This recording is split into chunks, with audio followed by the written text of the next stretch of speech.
Hello everyone, my name is Snehlata and I'm a PhD student and a PMRF fellow in the Department of Biological Sciences and Bioengineering, IIT Kanpur. Today we will continue with the next lecture of the chapter Biomolecules. So, till the last lecture we have studied about the amino acids, proteins and enzymes that are all basically of a same class, that is protein. Now, and then we also studied very briefly about the carbohydrate, just the introduction part. So, in this lecture, we will study in detail about the carbohydrates. But before that, let's just have a quick revision about the carbohydrate that we saw in the last class. So, what we saw about carbohydrates are that these are the hydrates of carbon with the general formula of CnS2n. And this is the classical definition of carbohydrate. But because this thing or the general formula is not widely accepted, so the people give the modified definition based on the structure of the carbohydrate. And if we see at the structure of the carbohydrate, so this is the structure, this CHO, this is the first structure of the glucose, and then there is a structure of the fructose. And in this structure, people saw that it comprises of one functional group, that is either CHO or the aldehyde group, or the second is CO, that is a ketone group, right? So this is ketone group and this is aldehyde group. And apart from that, what other things are in the structure? OH, hydroxyl group. So based on this, people gave the definition of the carbohydrate as polyhydroxyaldehyde or polyhydroxyketone, right? Because it has multiple hydroxy group and it has either aldehyde group attached to it or the ketone group attached to it. And these carbohydrates are also known as staff of life because they are known as staff of life. Why? Because these are the most abundant biomolecule in the biosphere. Okay. Now, in this lecture, we will study about the structure of these carbohydrates and the classification. So, just in the previous slide, this structure, what we saw, these two structures, these structures are known as open chain structures, okay? Because it consists of this open chain or the linear chain. And the structure that I'm showing here, it is the structure of D-glucose. Okay, this is the structure of D-glucose. So what is D-glucose? It is a glucose that is of dextrorotatory nature. So when we are studying about the amino acids, we saw that all the naturally occurring amino acids are levorotatory, which means that they have the ability to rotate the plane polarized light towards the left direction. Similarly, most of the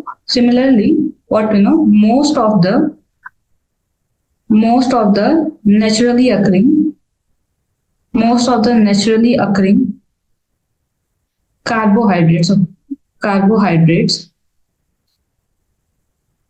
are dextrorotatory. Okay, these are dextrorotatory.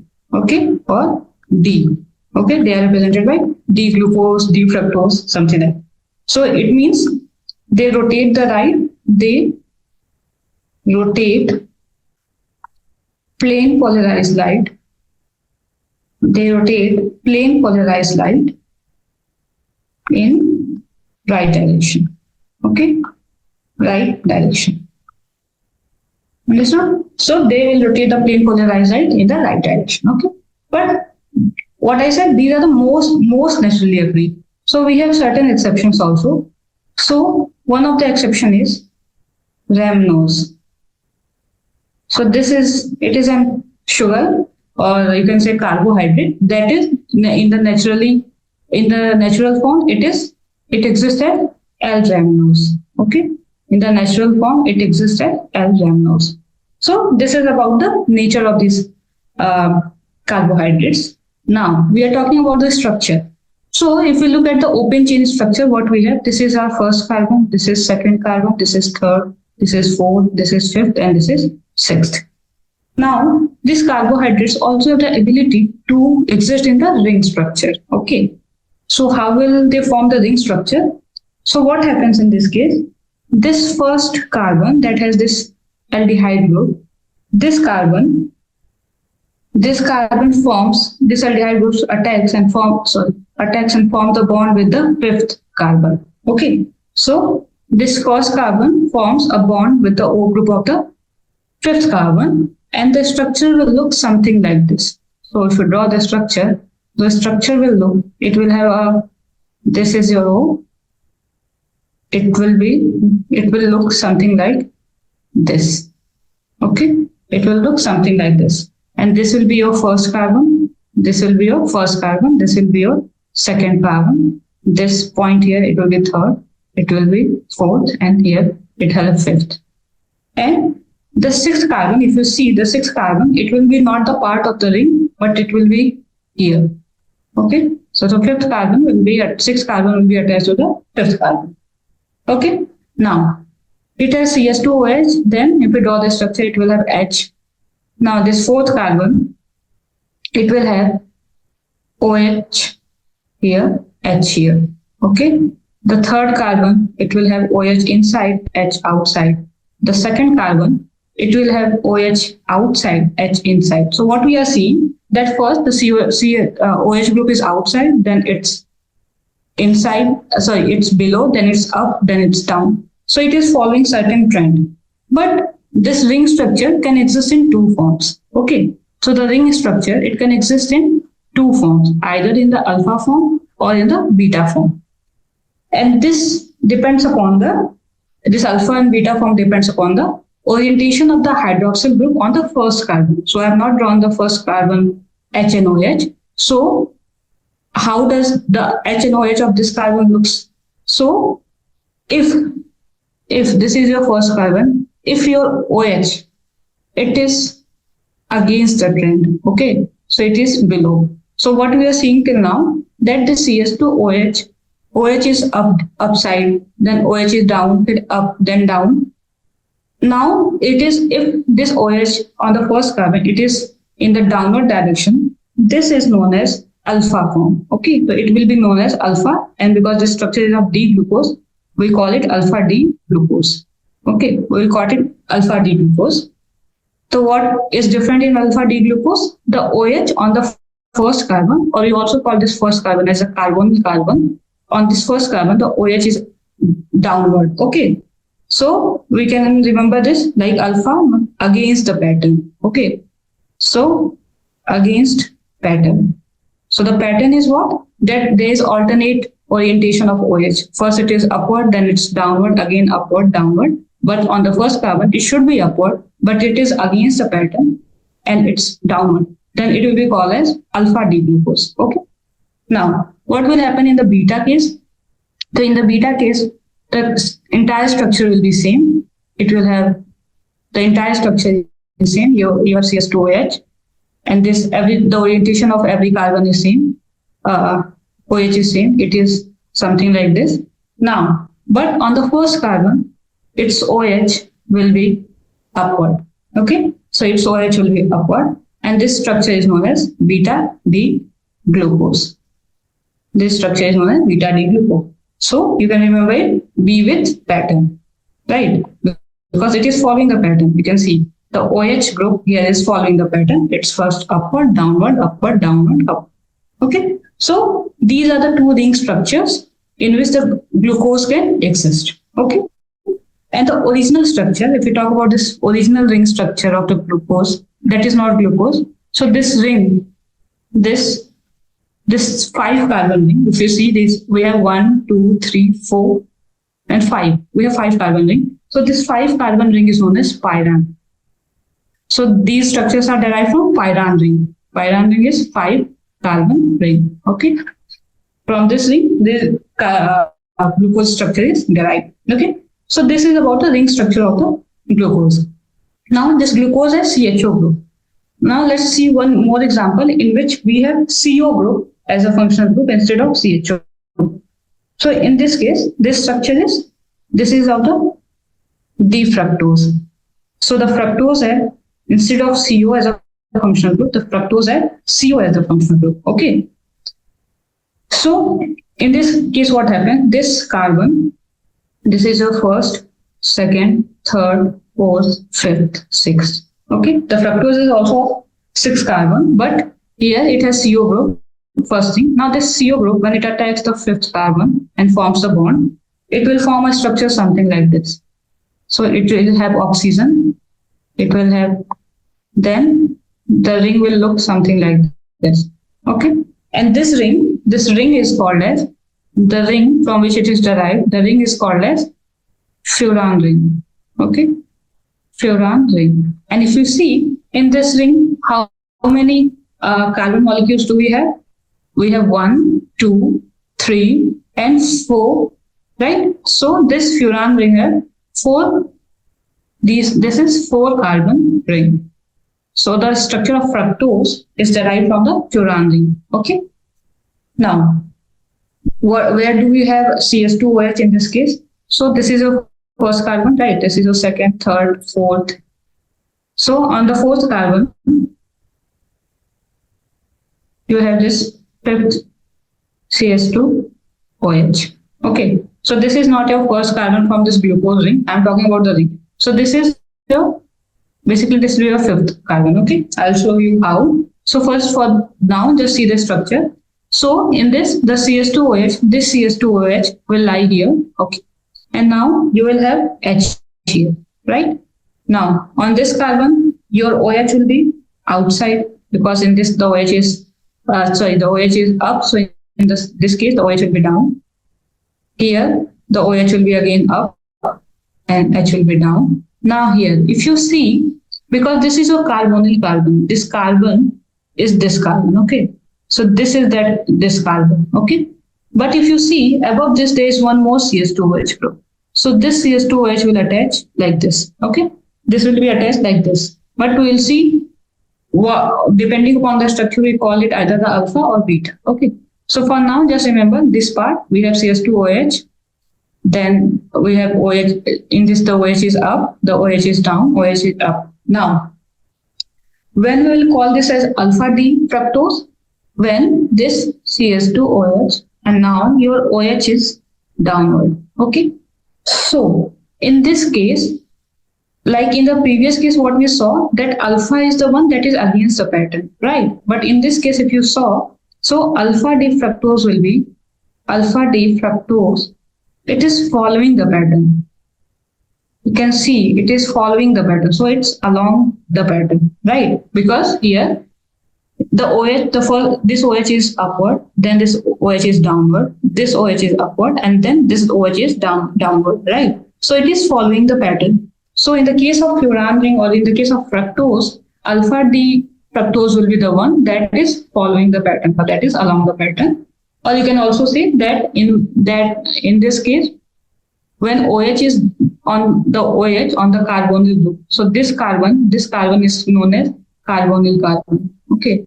This carbon is known as carbonyl carbon. This first carbon, or on the carbon on which the functional group is attached.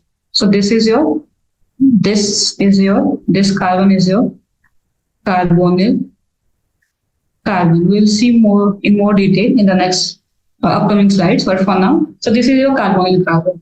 So you can also say that the OH group, when it is attached below or in the downward direction on the carbonyl carbon, it will be called as alpha fructose. Okay.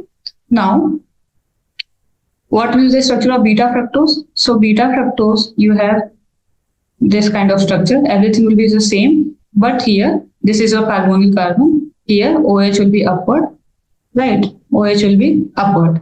Okay. So apart from this, this is your OH, this is your OH, this is your CS2OH, right? So here, beta D fructose. In the case of beta D fructose, what we have? We have the OH upward. Okay. So this is a trick for remembering, but for if you want, you have to write a definition. How would you write? So in the case of alpha fructose,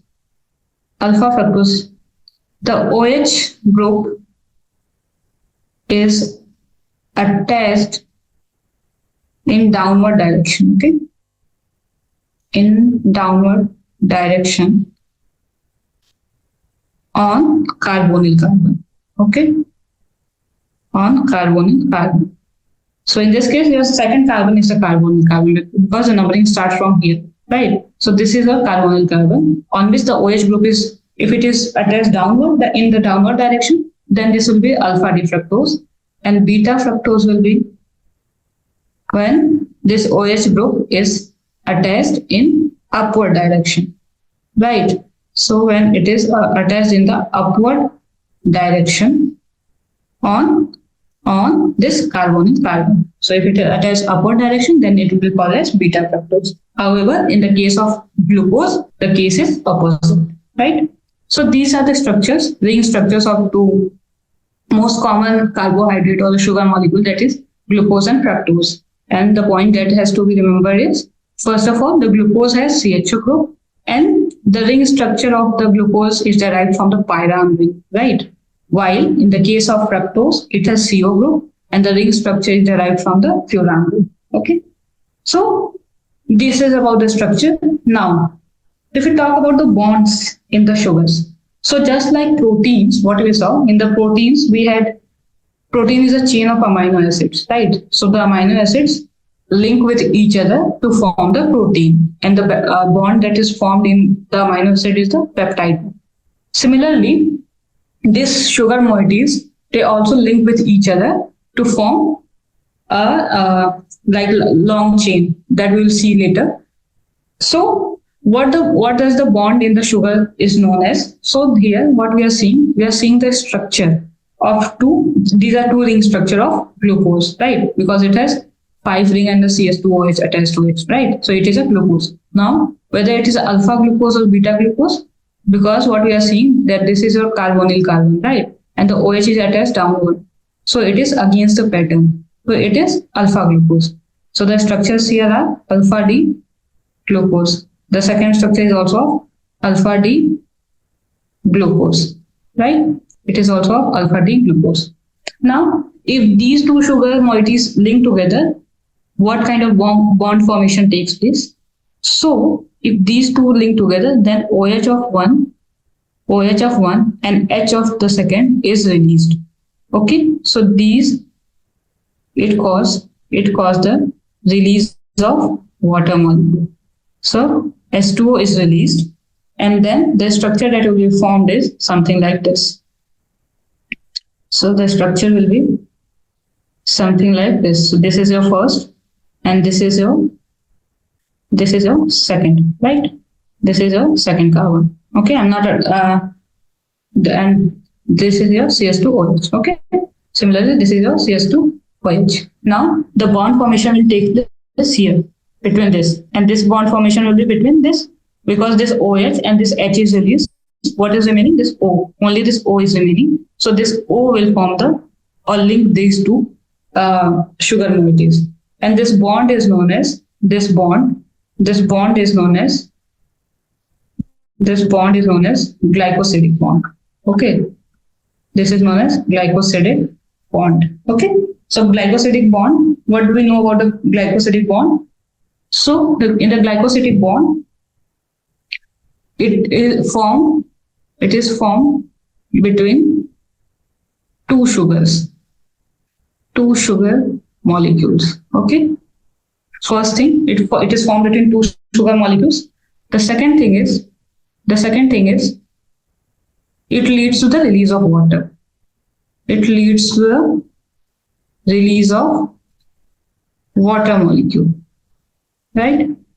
So water molecule get released. Now this is the case of the two sugars. Suppose you have, so what we saw that we have one sugar and two sugar, and then in this case what happens? One H2O molecule is released. One H2O molecule released, and second thing, one glycosidic bond is formed. One glycosidic bond is formed, right?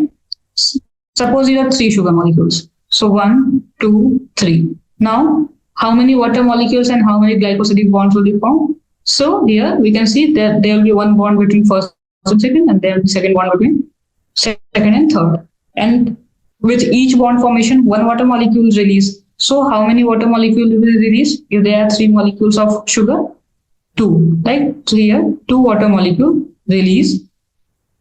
And how many glycosidic bonds are here? 2. So there are 2 glycosidic bonds. So if we talk about a general formula, if someone asks, suppose you have n number of sugar molecules, then how many water molecules will be released and how many glycosidic bonds will be formed. So the general formula general formula will be n minus 1, right? For both. This is for both. Water molecule formed, water formed. This is for water formed and glycosidic bonds.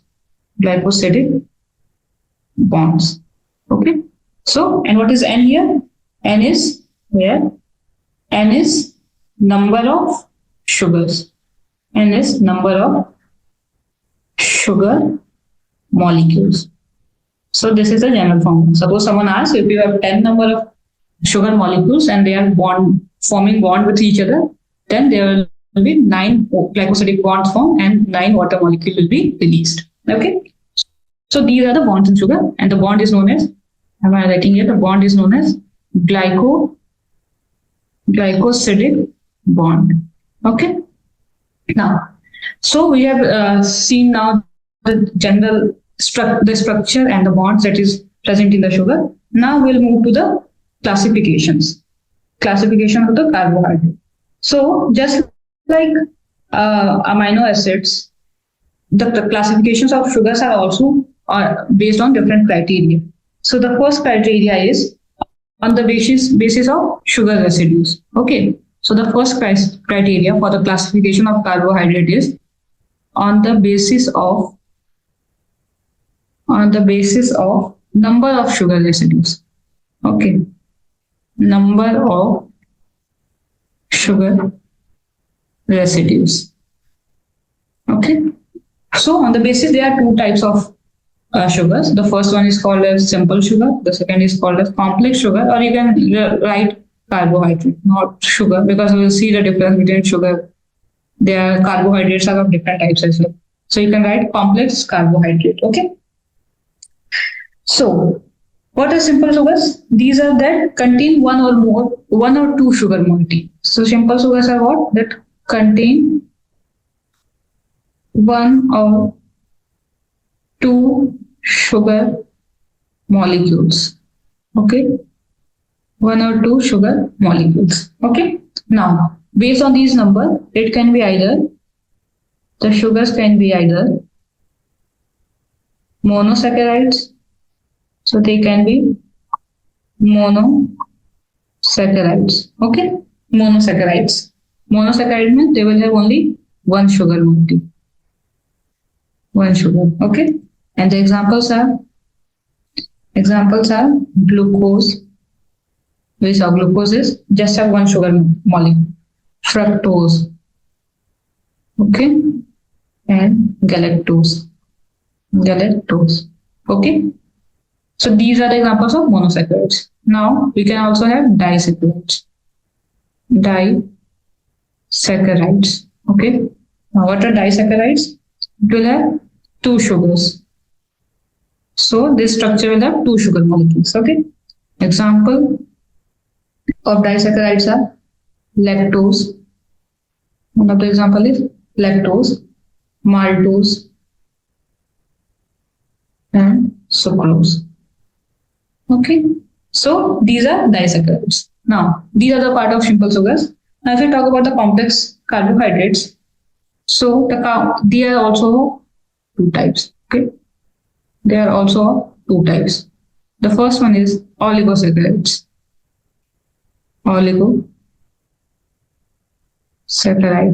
Okay.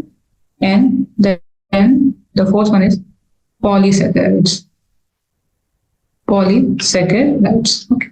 Now what are oligosaccharides? If the number vary from 3 to 10, or in some books it is also mentioned as 2 to 9. Okay. So the disaccharides, sometimes it is also considered under oligosaccharides. Okay. So based on the options, you can choose. Now, what are the examples of oligosaccharides? The example is raffinose,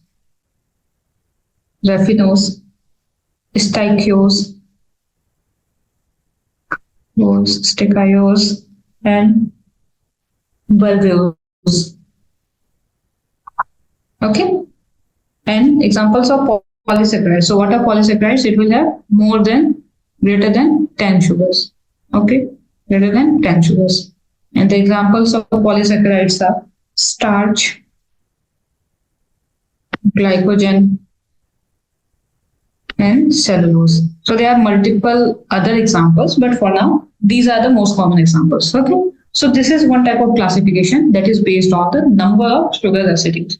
So if we talk, so there are mainly four types on the basis of number of sugar residues. If it has a one sugar molecule, it will be called as monosaccharide. It has two di, 3 to 10 or 2 to 9 oligosaccharides, and then if there are more than 10, it will be polysaccharide. Now we will see one by one about these classes. So the first class is monosaccharide. Now what is monosaccharides? These are, we just saw that contain single sugar moiety, right? It contains single sugar moiety, right? Okay. Now, so if we do hydrolysis, so what we were seeing in the previous this case, the glycosidic bond. So when the glycosidic bond is formed, the water molecule is released. But suppose if the glycosidic bond is already formed, okay, and then you have to break the bond, then you need the water molecule back. Okay, so the water molecule will go and attack there, and again it will break this glycosidic bond. Okay, so for breaking the glycosidic bond, first we should know that for breaking, so one point we can also write here in the glycosidic bond part. For breaking this glycosidic bond, water molecule is required. Water is required or used. Okay. So when the glycosidic bond is formed, water is released. But when the bond has to be broken, the water molecule is used in this case. Okay. So here, so if you have monosaccharide, so in this case, if you do hydrolysis is what? Breaking a bond in the presence of water, right? So if you do the hydrolysis of the monosaccharides, do we get any other sugar moiety? The answer is no. So in the case of monosaccharides, so upon hydrolysis, so if you hydrolyze monosaccharide, upon hydrolysis, no sugar moiety will be formed. Okay, no sugar moiety will be formed. Okay, so this is the simplest or the smallest unit. The monosaccharides are, you can also, the monosaccharides are, they are the smallest unit of sugar. Smallest unit of sugar. So if you will further break it, you will get carbon alone, a carbon molecule separately, oxygen molecule separately. Okay, you will not get any kind of sugar then. Okay, so this is the smallest molecule. Now, if you talk about the classification, now these monosaccharides, it is further classified on the basis of functional groups. Okay, so the classification of the monosaccharide is, so classification of the monosaccharide is on the basis of, the classification is on the basis of functional groups. Okay, so what functional groups? Because what functional groups are there in the structure? So we saw in the first slide itself that there are two type of functional groups that can be attached or that can be present in the sugar molecule. And what are those functional groups? The first functional group was CHO. But what is this? CHO is aldehyde group. So if a monosaccharide has aldehyde group in structure, this is known as aldose. The class will be known as aldose. Okay. And second, what we had ketone, right? So we had ketone. So the second is ketone group. So if the monosaccharide has ketone group, then it is known as ketose. Okay. So monosaccharides are further divided into two types based on the functional group that is present. Okay. Now, what is the minimum number of carbon that can be required, or that will be required for a carbohydrate or the monosaccharide to form? So if you think about it, If we have just one carbon, suppose we have one carbon, can we say it as it can act as a this carbohydrate? The answer is no, because here you cannot attach the CO2 and you also will not have OH. What because in the carbohydrate we need to have either one aldehyde group or ketone group and then multiple hydroxyl group. So a single carbon molecule is not sufficient to form a carbohydrate, right? Secondly, so the one carbon, so we cannot form a carbohydrate from a one carbon. Now, suppose you have two carbon. With the two carbon, you can attach the CHO group on the two carbon, but you cannot attach the CO group, right? Because if you go through your chemistry lectures, in order for the carbon, this ketone group or CO group to be attached, the minimum number of carbon that are required is 3. Okay. So with two carbon also, you cannot form a carbohydrate. So the correct answer is 3 carbons. Okay. So the question is minimum number of carbons required to form carbohydrate. Okay, to form carbohydrate. So we saw the one carbon and two carbon are not sufficient to form carbohydrate, but the minimum number of carbons will be, the minimum number that is required is 3. Okay, so minimum the answer will be 3 carbons, right? 3 carbons. So these are the minimum number of carbon that is required to form a carbohydrate. And what is the maximum number of carbon? Maximum number is, so the maximum that has been observed in a monosaccharide is, maximum number is 7. Okay. So if someone talks about the range of carbon number for the formation of monosaccharide, the range is 3 to 7. Okay. Now, the second thing is how many OH group will be there in a monosaccharide. So the number of OH groups. So if you go back to the structure and see, so what we can see that out of the 6 carbons, the one carbon is involved in the or is attached to a functional group, that is either ketone or the aldehyde. But apart from this, the 5 are attached to the OH, right? Here the 5 are attached to the OH, right? So if someone asks that what are the minimum number of OH group that what are the number of OH group that is attached in a monosaccharide if it has n number of carbons, then your answer will be n minus 1. Okay, because one of the carbon molecule is involved in forming the bond with the aldehyde or the ketone group, while rest of the carbon molecules can form the bond with the hydroxyl group, right? So here, what is n? N is where? N is what? Number of carbons. N is number of carbons in monosaccharide structure. In monosaccharide structure. Okay. So these are number of carbons. If I show you by example, so example is of glucose. So general formula of the formula of glucose is 6C6H12O6. So in this case, if you go, you can check back into the structure. So you will have number of OH group, because it has 6 carbons. So the number of OH group will be 6 minus 1, that's 5. Okay. So this is about the monosaccharides. Now, also one more important thing, that in the case of monosaccharide, there is no glycosidic bond, right? Because it has only single sugar moiety and no hydrolysis will occur. Check, because it has only one sugar moiety, so there will be no glycosidic bond formation and hence no hydrolysis will occur.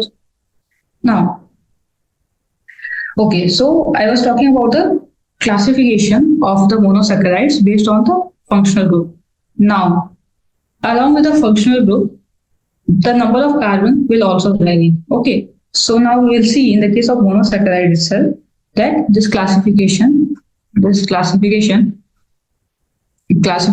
is based on based on the number of carbon molecules. Based on the number of carbon molecules. Okay. So the first column is types. So types is means trios.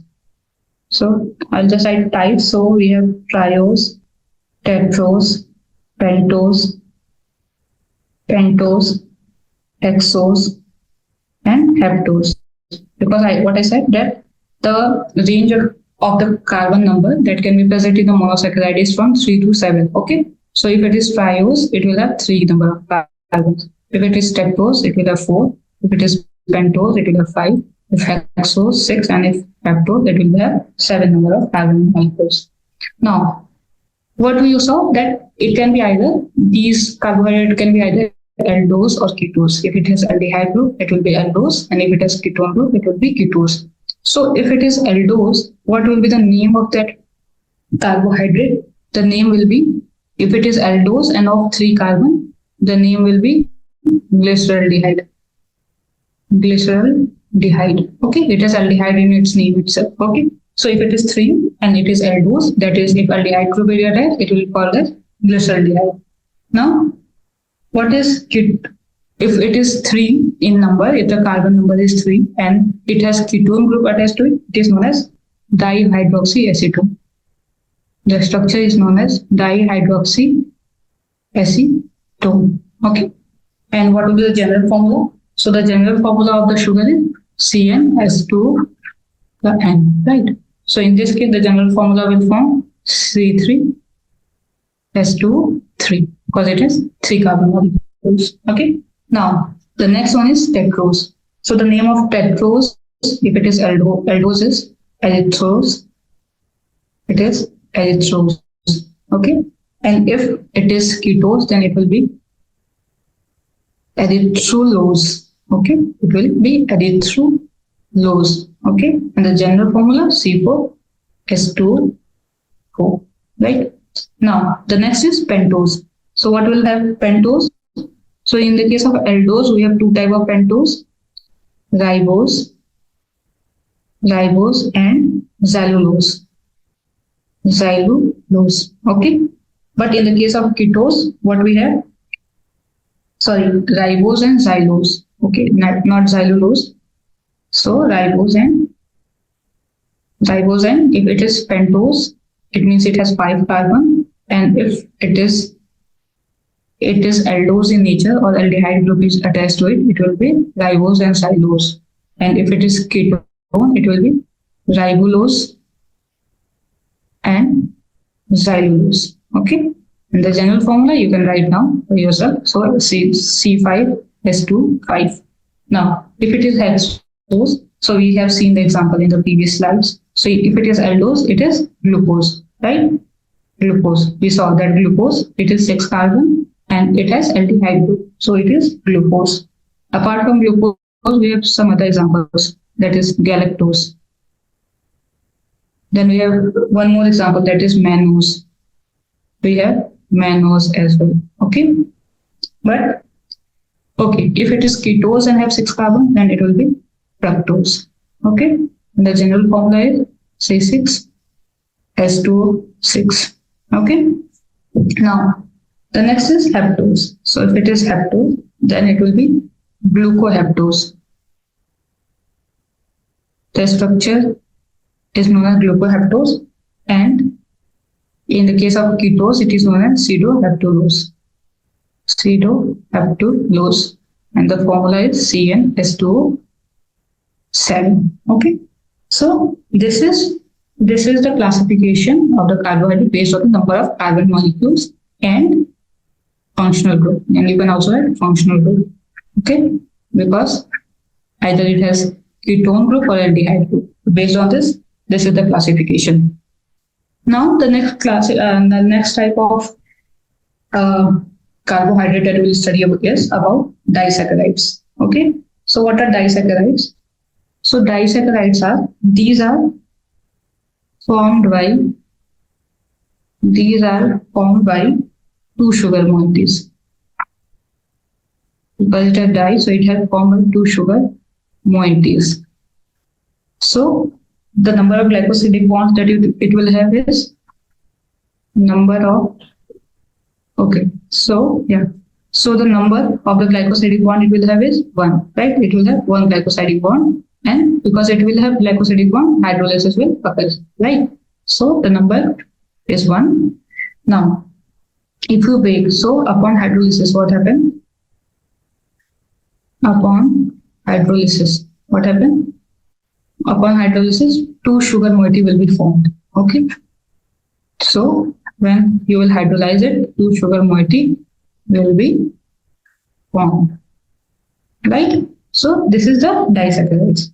Now we have already seen that it is linked by the glycosidic linkage.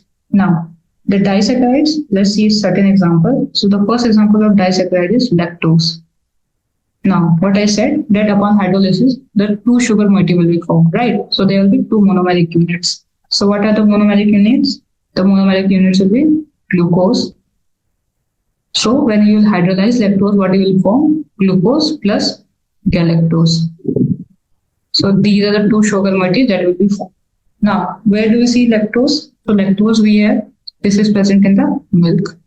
This is present in the milk. Okay. So this is one type. The second type is of disaccharide is maltose. The second example is maltose. Now what do we have in maltose? So maltose, it comprises of glucose plus glucose. So in this case, two glucose molecules, they together form the maltose. And this is present in the malt. This is present in the malt. Now the third type is isomaltose. Okay, the third type is isomaltose. Now, this isomaltose also, because as the name suggests, it is an isomer of maltose, right? So the isomaltose, it will have glucose. Again, it will have glucose plus glucose. Okay, and then the next is sucrose. The next is sucrose. So the sucrose have glucose. When you will hydrolyze sucrose, you will get glucose plus fructose. Okay, we'll get glucose plus fructose, and this sucrose is present in sugarcane. It is present in sugarcane. Okay, so these are some of the disaccharides example and their monomeric units. So this is about the disaccharide. Now the next thing that we'll see is about the oligosaccharides. So what are oligosaccharides? So we saw that oligosaccharides they consist of what? Three, either 2 to 9 based on the option 2 to 9, or in some paper it is also mentioned 3 to 10. So 2 to 9 or 3 to 10 sugar moieties. Okay, sugar moieties. Okay. So if we don't have a specific example about the oligosaccharides, but with the name, if it has three sugars, if we have 3 sugars, then it is called as trisaccharides. It is called as trisaccharides. And if we have 4 sugars, so similarly it will be called as tetrasaccharides. Okay, it will be called as tetrasaccharides. So this is all about oligosaccharides, and in the case of oligosaccharides, the bond can be the glycosidic bond. The glycosidic bond will be N-1. N is the number of sugars. Right? And in glycosidic bond is N-1, and also in this case, because it has glycosidic bonds, hydrolysis will occur. If you hydrolyze the oligosaccharide, the reaction will take place, right? So hydrolysis will occur. So this is all about oligosaccharide. Now the next is polysaccharide. So polysaccharide, it consists of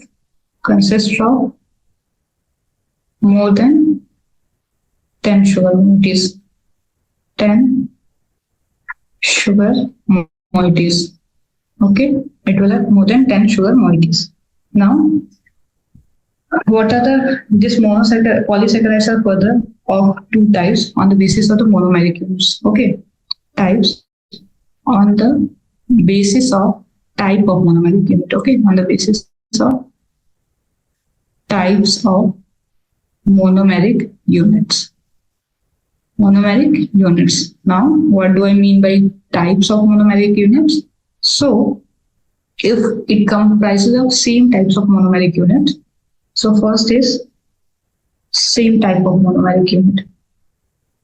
Same type of monomeric units. Okay. Then this is called as homopolymers or homopolysaccharides. So this will be called as homo means similar, right? So it will be called as homopolysaccharides. Okay. And if it has different types of monomeric unit, if it has different types of monomeric units,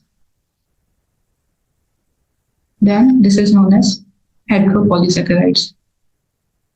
Heteropolysaccharides. Okay.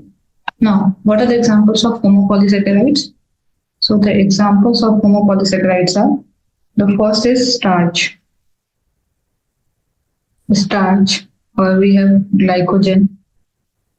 Then we have cellulose. So these are all made up of same type of monomeric units. Then we have inulin, we have chitin. Okay, so these are the homopolysaccharides. Among these, if you look at the starch, glycogen, and cellulose, these are storage polysaccharides. So they have role in storage. Okay, so the polysaccharides, they can have both roles. The one role is storage, and the second role is structure. So they can either use for the storage or they have role in providing structural support. Okay. So the starch, glycogen, and cellulose, they have role in the storage, and the inulin and chitin, they are for the structural support.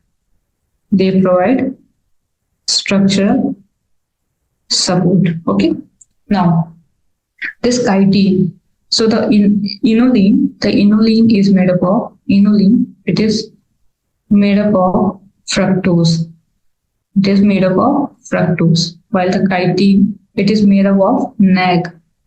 So we have studied about the NAG when we are studying about the cell and we are studying about the bacterial cell wall, if you remember. So the NAG is what? This is N-acetyl. This is N-acetyl glucosamine.